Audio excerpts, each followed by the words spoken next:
नमस्कार, आप देख रहे हैं मेरा बजट मेरी आवाज। आपके साथ मैं हूं विपिन भट्ट और आज आवाज बुलंद करके कहने में बहुत अच्छा लग रहा है कि सीएनबीसी आवाज की जो खास मुहिम थी मेरा बजट मेरी आवाज, इसे आपने यानी दर्शकों ने अपने प्यार और भरोसे से एक सफल मुहिम बनाया। क्योंकि जब से करीब 3 हफ्ते या 4 हफ्ते पहले से हमने इसे शुरू किया है, आपने इतने सुझाव, इतने वीडियोस हमें भेजे हैं कि उन्हें डालना, उन्हें बनाना, उन्हें पेश करना मतलब एक अच्छा खासा एफर्ट लगा है। लेकिन ये हमारे लिए बहुत खुशी की बात है, बहुत ज़्यादा प्यार फील हो रहा है आप लोगों का कि आपने इतनी बड़ी तादाद में इस मुहिम में हिस्सा लिया और अपनी बजट विशेष को हम तक पहुंचाया, जिसके ज़रिए हम उम्मीद करते हैं कि वो देश की वित्त मंत्री निर्मला सीतारमण जी तक पहुंची हैं। क्योंकि लगातार सीएनबीसी आवाज़ पर, टीवी पर, डिजिटल प्लेटफॉर्म्स पर लगातार वो बजट विशेष आपकी जाती रही हैं। और अच्छी बात यह है कि बहुत अच्छी और गहरी बातें आप लोगों ने की हैं। और आज इस कार्यक्रम में हम उन बजट विशेष को ही एक तरीके से इकट्ठा करके लाए हैं, उनका एक सार यहाँ पर लाए हैं जो आप लोगों ने अलग अलग सेक्टर या अलग अलग लोगों ने डिमांड रखी हैं कि भाई ये होना चाहिए। निर्मला जी प्लीज़ बजट में आप हमारे लिए ये सब कर दीजिए। उम्मीद करते हैं कि कल बजट में उनमें से कुछ चीज़ें होती हुई भी हमें, और कुछ क्या अगर अधिकतर चीज़ें होती हुई भी नज़र आ जाएं तो फिर क्या ही बात होगी। तो बहुत बहुत धन्यवाद, दिल से आप सभी लोगों का शुक्रिया। मेरा बजट मेरी आवाज़, सीएनबीसी आवाज़ हमेशा आपकी आवाज़ बनता और ये साल भी कोई अलग नहीं रहा है। अब कल बजट का बड़ा दिन है, तो चलिए थोड़ा देखते हैं कि ये बजट विशेष किस हद तक पूरी हो सकती हैं, कितनी पूरी हो सकती हैं और क्या क्या इसमें हो सकता है। हमारे साथ इस विशेष चर्चा में जुड़ रहे हैं टैक्स एक्सपर्ट और केसीसी ग्रुप के फाउंडर शरद कोहली साहब और आनंद राठी वेल्थ लिमिटेड के डिप्टी सीईओ फिरोज अजीज। आप दोनों का बहुत बहुत धन्यवाद और आप दोनों को भी बहुत शुक्रिया, क्योंकि दर्शकों के साथ साथ हमने अपने एक्सपर्ट से, अपने नियमित जो मेहमान हैं, गेस्ट हैं, जो आके आपको कभी टैक्स के बारे में राय देते हैं, कभी पर्सनल फाइनेंस के बारे में राय देते हैं, अलग अलग चीज़ें बताते हैं, आपका ज्ञानवर्धन करते हैं, मार्केट के बारे में बताते हैं, उन्होंने भी अपनी बजट विशेष हमें भेजी है। तो मेरा मौका है यहाँ पर कि शरद जी, फिरोज जी, आपको भी प्रत्यक्ष रूप में धन्यवाद दूँ। आपने भी अपनी अपनी बजट विशेष रखी थी, बहुत बहुत शुक्रिया और आप सबकी वजह से ही ये मुहिम सफल हो पाई है। राइट, तो अब है वो बड़ा दिन, कल बी डे, डी डे की तरह कल का बी डे यानी बजट डे। कितनी उम्मीदें हम सबकी कल पूरी होगी ये देखने वाली बात होगी, लेकिन उम्मीदें तो हमेशा करनी ही चाहिए। राइट शरद जी, तो टैक्स एक ऐसी चीज़ है जिस पर सबसे ज़्यादा लोगों के बजट विशेष हमें मिले, और चाहे आप हों, चाहे हम हों, चाहे और आम करदाता हों, टैक्स सबके मन की पहली पसंद होती है। सबको उम्मीद रहती है कि वित्त मंत्री कुछ तो राहत हमें टैक्स में देंगी। क्या उम्मीद लगती है आपको इस बार टैक्स में? कोई राहत, कोई बड़ी राहत, कुछ अलग तरह की राहत मिलने की हम आशा रखें? विपिन, सीएनबीसी आवाज के सभी दर्शकों को मेरा अभिनंदन, फिरोज को भी। बिल्कुल, उम्मीद तो हमेशा जलती रहती है, हर साल रहती है। और हम तो ये भी कह रहे थे कि जब हम उम्मीद रखते हैं तो कुछ नहीं आता। इस बार नाउम्मीदी ला के देखें, पर नाउम्मीदी लाने का मन नहीं करता है क्योंकि एक तो अर्थव्यवस्था की कुछ सिचुएशन ऐसी है कि हमें कंजम्पशन चाहिए। अगर इस अर्थव्यवस्था को रफ्तार देना है तो कंजम्पशन चाहिए, और सरकार के हाथ में वो कुंजी है। अगर टैक्स में कुछ रियायत मिलती है तो जो बचत होगी वो कंजम्पशन में जाएगी। या तो बचत करते हैं लोग या कंजम्पशन में जाएगी, मतलब या सेविंग इन्वेस्टमेंट करते हैं या बैंक।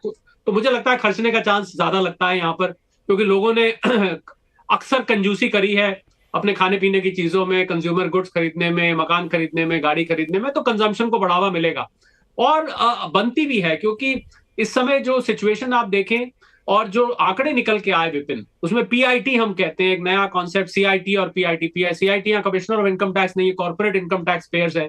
पीआईटी हम बोलते हैं पर्सनल इनकम टैक्स पेयर्स को।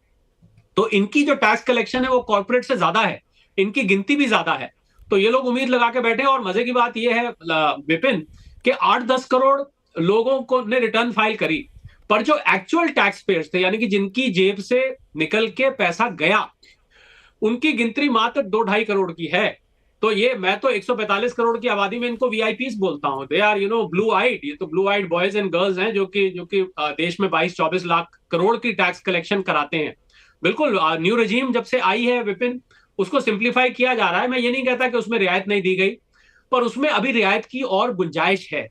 क्योंकि स्टैंडर्ड डिडक्शन सैलरी, ये तो आप भी इसके भुक्तभोगी हैं, स्टैंडर्ड डिडक्शन 75,000 की मिलती है, मुझे लगता है स्टैंडर्ड डिडक्शन 1 लाख होनी चाहिए। अब टाइम बदल गया है, महंगाई है, और बिजनेस वाले बड़ा कुछ खर्चा क्लेम कर जाते हैं।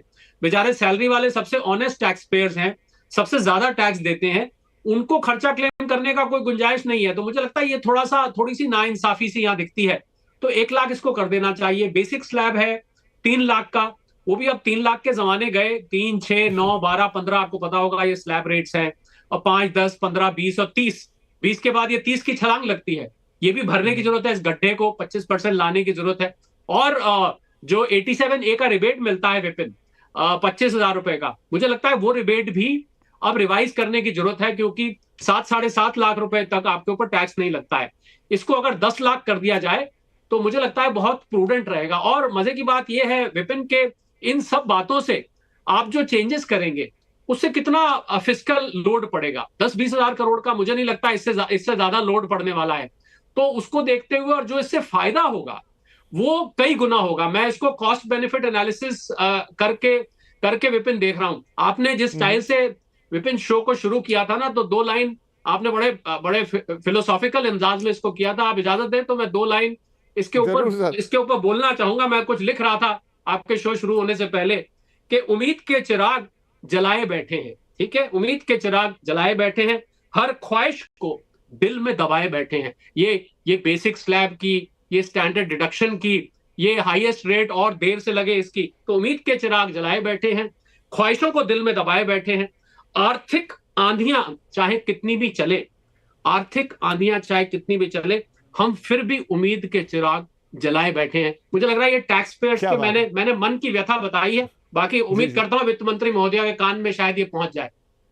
ज़रूर ज़रूर। नहीं, ये वक्त की डिमांड भी है कि थोड़ी राहत दीजिए, थोड़े डायरेक्ट टैक्स कम कीजिए, और हम खर्चा करेंगे तो इनडायरेक्ट वे में आप तक वापस आपके पैसे पहुंच जाएंगे।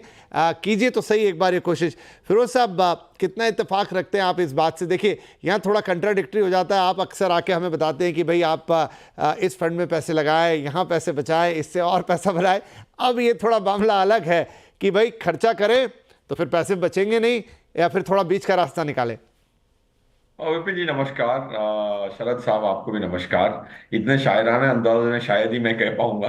मैं अपनी उम्मीदें थोड़ी सरल मतलब नॉर्मल कॉमन मैन की लैंग्वेज में बोलना चाहूंगा। पॉइंट ये है कि ऑफ कोर्स इन्वेस्टिंग करना और खर्चा करना, तो फजूल खर्चों और खर्चों में बड़ा अंतर होता है। एक लाइफस्टाइल अपग्रेड करने के लिए इंसान जीता है, पैसा इंसान के जीने में काम आता है, जीने के लिए पैसा चाहिए। अब पैसा आप कमा रहे हैं, उसका अगर प्रयोग नहीं करेंगे तो फिर क्या मतलब है कि पोर्टफोलियो में क्रिएट करें, उसको बढ़ाते जाएं। सो मैं खर्चे, संतुलित खर्चे के पक्ष में हूं हमेशा से। अब रहा सवाल बजट का, बात करें तो बजट से मेरी ये उम्मीद है, कंसिस्टेंसी की उम्मीद है। देखिए हर 6-8 महीने में, अभी 8 महीने पहले एक बजट आया था, उसमें वित्त मंत्री जी ने हर एसेट क्लास की छू ली, एसेट क्लास की रिटर्न्स को। इक्विटी की रिटर्न चेंज हो गई, रियल एस्टेट की चेंज हो गई, अनलिस्टेड की चेंज हो गई, गोल्ड की चेंज हो गई, ईटीएफ की चेंज हो गई, सब एसेट क्लासेस की, बॉन्ड्स, अनलिस्टेड डिवेंचर्स की टैक्स चेंज हो गई। अब वापस 8 महीने में आप बदलाव करेंगे तो मुझे 8 महीने तो पढ़ने में लगते हैं, फिर वापस नए सेक्शन पढ़ूं मैं। पहले 300 सेक्शन है, वो 300 में से 100 तो सिर्फ जुगाड़ के लिए सेक्शन है, जो आदमी अपनी क्रिएटिविटी यूज करके गवर्नमेंट से पैसा कम देना चाहता है उसका प्रयोग करता है। सैलरी क्लास, जैसे शरद सर ने कहा, उनको बेचारों को खाली वो एटीसी मिलता है, उसमें बेचारे उम्मीद करते रहते हैं 1.5 लाख से 2 हो जाए, 2 से 2.5 हो जाए। सो पॉइंट मैं ये कहना चाहूंगा कि कंसिस्टेंसी, वरना मिनिमम एजुकेशन इंडिया में सीए कर दें, ताकि भाई आदमी कल बजट पढ़े और आज समझ जाए और आज से उसको लागू करने लग जाए, वरना बार बार चेंज ना करें। ये मेरी विनती हो। सेकंड, जी ये विनती होगी मेरी कि भाई आप जो भी करें, हर एसेट क्लास को निष्पक्ष होकर करें। इंडेक्सेशन निकाल दिया गया लास्ट बजट में, फिर रियल एस्टेट वालों ने हंगामा किया तो रियल एस्टेट के लिए इंडेक्सेशन वापस आ गई, डेट फंड के लिए नहीं आई। ये कहां का इंसाफ है? तो क्या crying baby only gets milk? तो फिर भाई सबको आंदोलन पे उतरना पड़ेगा। रियल एस्टेट के लिए इंडेक्सेशन वापस लाया गया तो डेट फंड ने क्या पाप किए थे? तीसरा, आपने ऐसे ऐसे अफोर्डेबल हाउसिंग की हम बात करते हैं तो 2 सेक्शन ऐसे दिए हैं, सेक्शन 54, सेक्शन 54 है, कोई भी प्रॉपर्टी बेचो आप, वापस री इन्वेस्ट कर दो तो टैक्स की रियायत मिल जाती है। इक्विटी में तो ऐसा नहीं है, मैं एक स्टॉक बेचूं, तो उसकी टैक्स भरनी पड़ती है, फिर दूसरे टैक्स में दूसरे स्टॉक में डालूं तो वापस उसकी टैक्स भरनी पड़ती है। रियल एस्टेट को ये फायदा क्यों? इसका सवाल का जवाब ही नहीं मिला मुझे। सेक्शन 54 और 54F की वजह से गरीब लोगों के पास घर नहीं है, अमीरों के पास 8-8 घर हैं 4 परिवारों के नाम पे। वो उसको अबॉलिश करें। माना कि मेरे खुद के क्लाइंट HNI हैं, वो बड़े नाराज होंगे सुन के, बट जो सच की बात है वो है, अफोर्डेबल हाउसिंग कैसे होगी अगर इक्विटी बेच के रियल एस्टेट में इन्वेस्ट करो तो इक्विटी की टैक्स माफ। इसको कहते हैं सेक्शन 54F। ये कहां का इंसाफ है? उसको हटाएं। बी निष्पक्ष, be consistent is the only उम्मीद आई हैव फ्रॉम दिस। नहीं नहीं, बहुत अच्छी बात है आपने कही फिरोज साहब, और डेफिनेटली जिस क्लाइंटेल को आप हैंडल करते हैं वो सुनेंगे तो शायद नाराज़ हो जाएंगे, लेकिन जो बात सही है और जो मासिस के लिए है उसको कहना भी ज़रूरी है। कोहली साहब, क्या एक तो ये है कि जो हम उम्मीदें लगाते हैं वो भी हैं, लेकिन जैसा फिरोज ने भी कहा कि एक संतुलन चाहिए, एक प्रोग्रेशन चाहिए और एक थोड़ा सा विजन भी चाहिए उसमें फ्यूचर के लिए। ऐसे ही बजट की उम्मीद रखें कल? देखिए, मैं मानता हूं बाकी कुछ हद तक मैं फिरोज से सहमत हूं, पर यह भी तो सच है कि अर्थव्यवस्था की और हमारी निजी अर्थव्यवस्था की परिस्थिति समय समय पर बदलती रहती है। हालात के हिसाब से हमें निर्णय लेने पड़ते हैं। ये सच है कि जितनी बार आप चेंज करते हैं, every time you try and simplify, you make it more complicated. शायद फिरोज ये भी कहना चाह रहे थे कि जो इतना आप बदलाव करेंगे तो आपको पढ़ने में, उसको समझने में, और आपको पिछला बजट की अगर स्पीच याद होगी विपिन, मैं आपके जी साथ ही था, तो वित्त जी मंत्री महोदया ने एक बात बोली कि हम 6 महीने के अंदर एक नया इनकम टैक्स टाइप सिस्टम लाना चाहते हैं, जी जी, बिल्कुल याद है। जो कि आसान हो, पढ़ने में आसान हो, ये सब सेक्शन हो, provision so and so, subject to so and so, reference to provision so and so. आम आदमी जब थोड़ी देर पढ़ता है ना, तो दो दो बातें हो जाती है विपिन, या तो एक तरफ रख देता है या उसको नींद आ जाती है। तो मुझे मुझे लगता है कि लोगों को एक सिंप्लीफाइड टैक्स सिस्टम की उम्मीद है, ये तो पक्का है, और ये तो मुझे उम्मीद है फिरोज भाई भी चाहेंगे। अगर सिंप्लीफाइड टैक्स में कुछ बदलाव होते भी हैं तो ऐसे बदलावों का मैं स्वागत करता हूं। और सबसे बड़ी बात विपिन, अगर ये बदलाव भले ही कॉम्प्लिकेटेड हो जाए, देखिए मैं बड़ी बात कह रहा हूं और आप इससे सहमत होंगे और फिरोज भी इनकार नहीं कर सकते, हो जाए कॉम्प्लिकेटेड बदलाव, हो जाए बार बार बदलाव, पर हर बदलाव मेरा टैक्स बचाए, हर बदलाव मेरे टैक्स को सिंप्लीफाई करे, तो मुझे लगता है ऐसे बदलाव के तो मैं दिन में साल में 10 बार भी हो तो मैं उनका स्वागत करूंगा, अगर मेरे 4 पैसे बचते हैं। इस बात से तो इनकार नहीं किया जा सकता। बस ये टैक्स पेयर्स यही चाहते हैं कि ये सिंपल हो जाए, सेल्फ कंप्लायंट हो जाए, हम खुद इसको कंप्लाई कर पाए। और इसको ऐसा करने के लिए विपिन, आपको बदलाव तो इसमें करने पड़ेंगे। देखिए, इनकम टैक्स एक्ट हमारा सीनियर सिटीजन हो चुका है, 64 साल का हो गया, 1961 में आया था, इस समय 64 साल का हो। मैं सीनियर सिटीजन की बड़ी इज्जत करता हूं, मैं ये नहीं कहता कि जो सीनियर सिटीजन हो जाए उसको बदल देना चाहिए। मेरा मतलब यह है कि इसमें बहुत सारे आउटडेटेड प्रोविजंस हैं, उनकी सफाई की जरूरत है, उनकी क्लेंजिंग की जरूरत है। तो शायद जी वित्त मंत्री महोदया जो कह रही थी, उनका मतलब यही था कि हम एक सिंपल, इजी टू अंडरस्टैंड लाना चाहते हैं। तो अगर ये आ जाता है विपिन, तो ये एक बहुत बड़ा बदलाव होगा। तो ऐसी मैं उम्मीद करता हूं कि, क्योंकि पिछली बार उन्होंने कहा था, तो 6 महीने बीत चुके हैं, और 6 महीने बीत चुके हैं तो कुछ ना कुछ, और हम तो, मुझे तो ये भी लग रहा है कि अब कुछ ऐसा करेंगे कि इनकम टैक्स के बदलाव इनकम टैक्स बिल की बजाय नोटिफिकेशन के जरिए ला दिए जाए। ऐसा भी कुछ सुनने में मिल रहा है, मुझे याद है आपके चैनल पे भी एक ऐसी खबर चली थी। तो ये जो बदलाव आएंगे ये स्वागत करने योग्य हैं। 1 रुपया भी अगर विपिन मेरा बचता है तो जी मैं ऐसे बदलाव को स्वागत करूंगा। और जो फिरोज कह रहे थे कि 54F को हटा देना चाहिए, मैं उनको बताना चाहूंगा, ना केवल HNI बल्कि बल्कि मिडिल क्लास टैक्स पेयर्स इसका भरपूर फायदा उठाते हैं और लाखों करोड़ों रुपए इससे बचता है। अब स्टॉक्स पे नहीं बचता। सरकार को लगता है कि भाई मकान में रहना तो एक जरूरत है आपकी जिंदगी की, पर स्टॉक खरीदना जरूरत है कि नहीं, इस पे प्रश्न चिन्ह लग जाता है। बुरा मत मेरी बात का मानेगा, मैं स्टॉक्स के खिलाफ नहीं हूं, मैं खुद भी इन्वेस्टर हूं, पर स्टॉक्स जी जी खरीदना के बिना आपका गुजारा नहीं, पर सिर पे छत तो चाहिए ना एक। तो इस लॉजिक से उसको स्टॉक्स पे 54F को नहीं दिया गया है, जबकि मकान बेचने पे आपको ये बेनिफिट मिलता है। तो हमें इन टोटलिटी देखना पड़ेगा। पर मैं बहुत स्वागत करूंगा विपिन, अगर ये नया इनकम टैक्स एक्ट कल सुनाई देता है, या नया इनकम टैक्स सिस्टम मुझे कल सुनाई देता है, या उसकी कुछ सुगबुगाहट भी अगर सुनाई देती है, तो भी मैं समझता हूं एक अच्छा कदम होगा। बाकी टैक्स पेयर्स रिलीफ की उम्मीद कर रहे हैं, ये तो आप 10 में से 11 टैक्स पेयर्स रिलीफ की उम्मीद कर रहे हैं। मैं आपको सच में हकीकत का डेटा दूं कि सब के सब टैक्स पेयर्स बिल्कुल 2-2 बार उम्मीद कर रहे हैं कि हमें रिलीफ मिलना चाहिए, क्योंकि लोगों की ना, मिडिल क्लास टैक्स पेयर्स की विपिन बचत बहुत कम रह गई है। मिडिल जी क्लास की डेफिनेशन भी चेंज हुई है। पहले मिडिल क्लास 5-6 लाख कमाने वाले को कह देते थे, आज ये, मैं ये नहीं कहता कि इससे नीचे वाले मिडिल क्लास नहीं है, पर अब ये 15 लाख 20 लाख तक अब मिडिल क्लास ही माना जाता है। पहले ये लोग अमीर माने जाते थे। आप तो इस बात से स्वीकार करेंगे।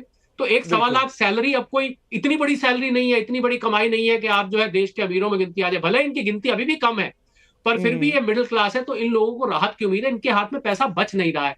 तो मुझे लग रहा है टैक्स एक ऐसा माध्यम है जिसके जरिए आप पैसा लोगों की जेब में डाल सकते हैं, भले ही उनकी गिनती कम क्यों ना हो। विपिन जी बिल्कुल बिल्कुल।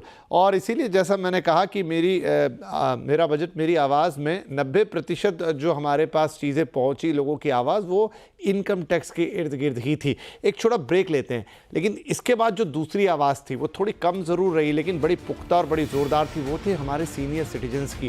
वो अपने एफडीज़ पे कुछ मांग रहे थे, वो अपने लिए कुछ राहत मांग रहे थे, और वो बातें सुन के लग रहा था कि बहुत जेन्युइनली उनके हार्ट से आ रही है। क्या वित्त मंत्री उनके लिए कुछ अलग करने जा रही हैं? और देश के युवा, वहाँ से भी काफ़ी सारी डिमांड्स हमारे पास आई। ये तो अहम मुद्दे होंगे। क्या कल के बजट पर दोनों चीज़ें एड्रेस होंगी?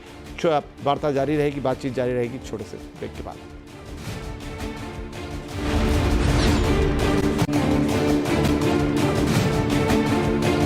Welcome back. आप देख रहे हैं मेरा बजट मेरी आवाज़, सीएनबीसी आवाज़ की खास मुहिम, जिसमें आप सब ने अपने अपने वीडियोस बना के भेजे हमें, अपनी बजट विश बनाई। हमने उन्हें टीवी पर और अपने डिजिटल प्लेटफॉर्म पर पिछले 1 महीने से चलाया, और उम्मीद करते हैं कि उसमें से बहुत सारी बजट विश इस बजट में पूरी हो जाए। हमारे 2 मेहमान फिरोज़ अजीज़ साहब और शरद कोहली जी हमारे साथ बने। फिरोज़ जी, जैसा मैंने कहा कि 90% डिमांड तो जो आई वो टैक्स में राहत की आई। सीनियर सिटीजन्स ने हमें बहुत वीडियो बना के भेजे, और वो बिल्कुल ऐसे वीडियोस थे जो दिल को छू गए। कोई कह रहा है कि जो सेविंग्स है उनकी, उस पर ब्याज थोड़ा ज़्यादा मिले, एनपीएस का जो विड्रॉल है उसको टैक्स फ्री कर दिया जाए, एफडी को लेकर बहुत सारे लोगों ने बात की। ऐसा लगा क्योंकि वो ज़रूरतमंद भी है, जीवन के उस पड़ाव पे खड़े जहां ऐसा लगता है कि सरकार उन पर भी ज़्यादा ध्यान दे। आपको लगता है वहाँ कोई अनाउंसमेंट आ सकती है? यस विपिन जी, आ सकती है और आनी भी चाहिए। बिल्कुल सीनियर सिटीजन्स की जो मांगे हैं पूरी होनी चाहिए, बिकॉज वो उस कगार पे हैं जहां कंज्यूम कर रहे हैं। उन्होंने इंडिया को बनाया तो इंडिया की जो फास्टेस्ट ग्रोइंग इकोनॉमी है उनकी मेहनत से ही बनी है। अब उनकी मेहनत से बनी है, अब वक्त है कि भाई उनकी जो रिटायरमेंट, पोस्ट रिटायरमेंट लाइफ है, उनको लाइफस्टाइल में कटौती ना करनी पड़े। बट आई डोंट थिंक वहां टैक्स के इसमें आंसर इतना ज्यादा है, क्योंकि इंडिया में अगर आप नई टैक्स रिजीम के हिसाब से फाइल करते हो टैक्स, 15 लाख की भी इनकम है तो आप 9-10% टैक्स से छूट जाते हो। 15 लाख की इनकम के लिए एफडीओ से आपको अगर 7% का ब्याज मानो तो 2 करोड़ की एफडी चाहिए होती है। तो 2 करोड़ की एफडी कितनों के पास है इंडिया में, मैं नहीं जानता। सो पॉइंट मैं ये कह रहा हूं कि वहां जैसे कहा है कि एक नई एफडीज की जरा सुविधा हो जहां ज्यादा ब्याज मिले।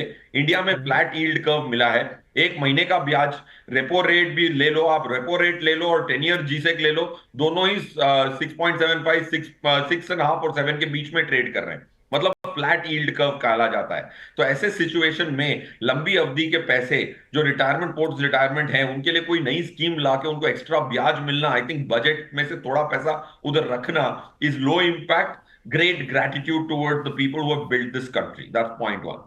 पॉइंट 2, जैसे डेट फंडों में लास्ट टाइम वो सेक्शन 50AA के आधार पे शॉर्ट टर्म, अगर डेट फंड एक सीनियर सिटीजन 10 साल के लिए होल्ड करे, 50 साल के लिए होल्ड करे, अगर उनके उनके बच्चे बेचें तो भी उसको शॉर्ट टर्म करार दिया गया। ये कहां का इंसाफ है? शॉर्ट टर्म, अंग्रेजी में टर्म का मतलब टाइम पीरियड। ऐसा कैसे हो सकता है कि शॉर्ट टर्म आपकी जिंदगी, क्या आपके बच्चों की जिंदगी से भी बड़ा हो? ये लॉजिकली नहीं है। ऑफकोर्स बैंकों ने मांग की थी कि डेट फंड में पैसा जा रहा है, इसीलिए बैंक की टैक्स घटाने के बदली गवर्नमेंट ने डेट फंड की टैक्स बढ़ा दी, जो कि हमेशा गवर्नमेंट यही चाहेगी भाई, अगर अगर एफडी की पैरिटी लानी है तो एफडी की टैक्स घटा सकते थे, एफडी में इंडेक्सेशन दे सकते थे। बट इन्होंने डेट की इंडेक्सेशन हटा दी और डेट की लॉन्ग टर्म बेनिफिट हटा दी। तो आई थिंक उसको रिस्टोर करना is the biggest gift to the 60 lakh debt fund investors who are largely senior citizens. मेरा ये मानना है। जी ठीक है, तो उम्मीद करेंगे कि यहाँ सीनियर सिटीजन्स के लिए भी राहत का आए। दूसरा, शरद साहब, युवाओं की भी बहुत हमारे पास डिमांड आई, और वो अगेन टैक्स के इर्द गिर्द घूमती है। लेकिन सिर्फ टैक्स ही नहीं, और बहुत सारे ऐसे इनिशिएटिव हैं जो मैम अनाउंस करती हैं, चाहे वो एजुकेशन को लेकर हो, चाहे एक ओवरऑल इकोनॉमी को लेकर हो, क्योंकि इकोनॉमी पर बूस्ट आता है तो युवा जो कि नौकरी ढूंढ रहे हैं या पढ़ रहे हैं या कहीं मिडवे हैं अपने करियर में, सीधा उन पर इम्पैक्ट आता है। उसको ध्यान में रखते हुए कोई अनाउंसमेंट आपको लगता है कल आएगी? क्या फोकस रहेगा?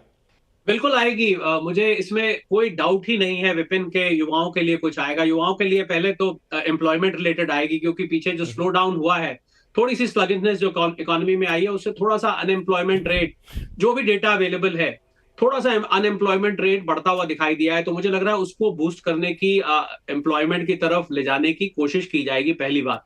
दूसरा, मुझे लगता है जो ये स्वरोजगार है, जो सेल्फ एम्प्लॉयमेंट है, या छोटे स्टार्टअप्स हैं, इनको कुछ ना कुछ इनिशिएटिव दिया जाएगा। और एक बहुत इंपॉर्टेंट अनाउंसमेंट जो मुझे कल लग रहा है कि आएगी, वो है अनऑर्गेनाइज सेक्टर में। क्योंकि अनऑर्गेनाइज सेक्टर क्या है कि हमारी जो स्टैटिस्टिकल कैप्चर एरिया है, उससे थोड़ा सा बाहर रहता है, उसका डेटा इतना कैप्चर नहीं हो। तो मुझे लग रहा है उनके बारे में भी कल कुछ सुनाई जरूर देगा। दूसरा, यूथ की एजुकेशन को लेके बहुत बड़ी इस बार चर्चा चल रही है कि जो क्वालिटी ऑफ एजुकेशन गांव में मिलती है और जो quality of education metro cities में मिलती है, उसमें जमीन और आसमान का फर्क है। और यही लोग हैं जो आगे 2047 में भारत को विकसित की तरफ ले जाने वाले हैं। तो मुझे लग रहा है उस क्वालिटी का जो गैप है, उस गैप को भरना बहुत जरूरी है। तो युवाओं से रिलेटेड कल मुझे एक नहीं, विपिन आप सच पूछे तो अनेकों अनाउंसमेंट सुनने को मिल सकती हैं। क्योंकि युवा बहुत बड़ी तादाद में है। 35% से ज्यादा आबादी हमारा, 65% से ज्यादा हमारी 35 साल से कम की है। तो उन युवाओं की तरफ अगर ध्यान दें, और आप अगर विकसित भारत की बात करते हैं 2047 तक, तो इन ये युवा ही उस टाइम मिडिल एज में और सीनियर सिटीजन एज में शायद पहुंच जाए। तो इनको तो हमें इंसेंटिव देना ही पड़ेगा, यही लोग ड्राइव करके ले जाएंगे। आपके लिए तो नहीं कहता, पर हम लोग शायद उस टाइम बहुत बुजुर्ग हो जाएंगे, या होंगे भी नहीं होंगे। तो युवाओं की जी। तरफ ध्यान देने की बहुत ज्यादा जरूरत है। और आपको कई महिलाओं की भी मुझे लगता है विपिन बहुत अनाउंसमेंट आपको सुनने को मिलेंगी। युवा, महिला और मिडिल क्लास का कल आप ज्यादा नाम सुनेंगे। वो मिडिल क्लास जो बीच में रह जाती है, ड्राइंग रूम में डिस्कशन करके चुप हो जाती है, कल आपको मिडिल क्लास की भी बात सुनने को मिलेगी, जो कि अब तक के लिए हमें कम सुनने को मिलती थी विपिन। चलिए, आपके मुंह में घी शक्कर, अगर ऐसा हो तो युवा, महिलाएं, मिडिल क्लास, आई थिंक इस पे एफएम मैडम का फोकस होगा, नो डाउट। उन्हें पूरी इकोनॉमी का ध्यान रखना है। कई तरह के फैक्टर्स हैं, कई तरह के ऐसे फैक्टर्स भी हैं जो हमारी या देश की सीमा से बाहर चले जाते हैं। कई बार इस समय वर्ल्ड इकोनॉमी भी बहुत स्मूथ हम नहीं कह सकते, उसका इम्पैक्ट हमारे यहाँ भी आता है। तो कई सारे फ्रंट्स होंगे जहाँ उन्हें ध्यान रखना है। लेकिन हाँ, उम्मीदें, हज़ारों ख्वाहिशें ऐसी जो हम हमेशा कहते हैं लगाना चाहिए, होती भी हैं। और अब तो थोड़ा प्रैक्टिकल एस्पेक्ट में भी वो उम्मीदें जग रही हैं। तो होपफुली कल काफ़ी उम्मीदें पूरी होती नजर आएगी। बहुत धन्यवाद आपका शरद जी, फिरोज जी। कल भी शरद जी और फिरोज जी, मैं अपने दर्शकों को बता दूं, हमारे साथ होंगे। तो मैडम निर्मला जी का जो भी बजट आएगा उसको अच्छी तरह से डिकोड करेंगे, चाहे वो इन्वेस्टमेंट के मामले में हो, चाहे वो टैक्स के मामले में, या कोई भी ऐसी अनाउंसमेंट जो आपके लिए, आपके फ़ायदे के लिए, आपके काम की होगी, वो हमारे एक्सपर्ट्स के साथ, शरद जी के साथ और फिरोज जी के साथ डिकोड करके हम आपको बताएंगे। बहुत बहुत धन्यवाद आज के लिए सर। कल मुलाकात होती है, तब तक के लिए नमस्कार।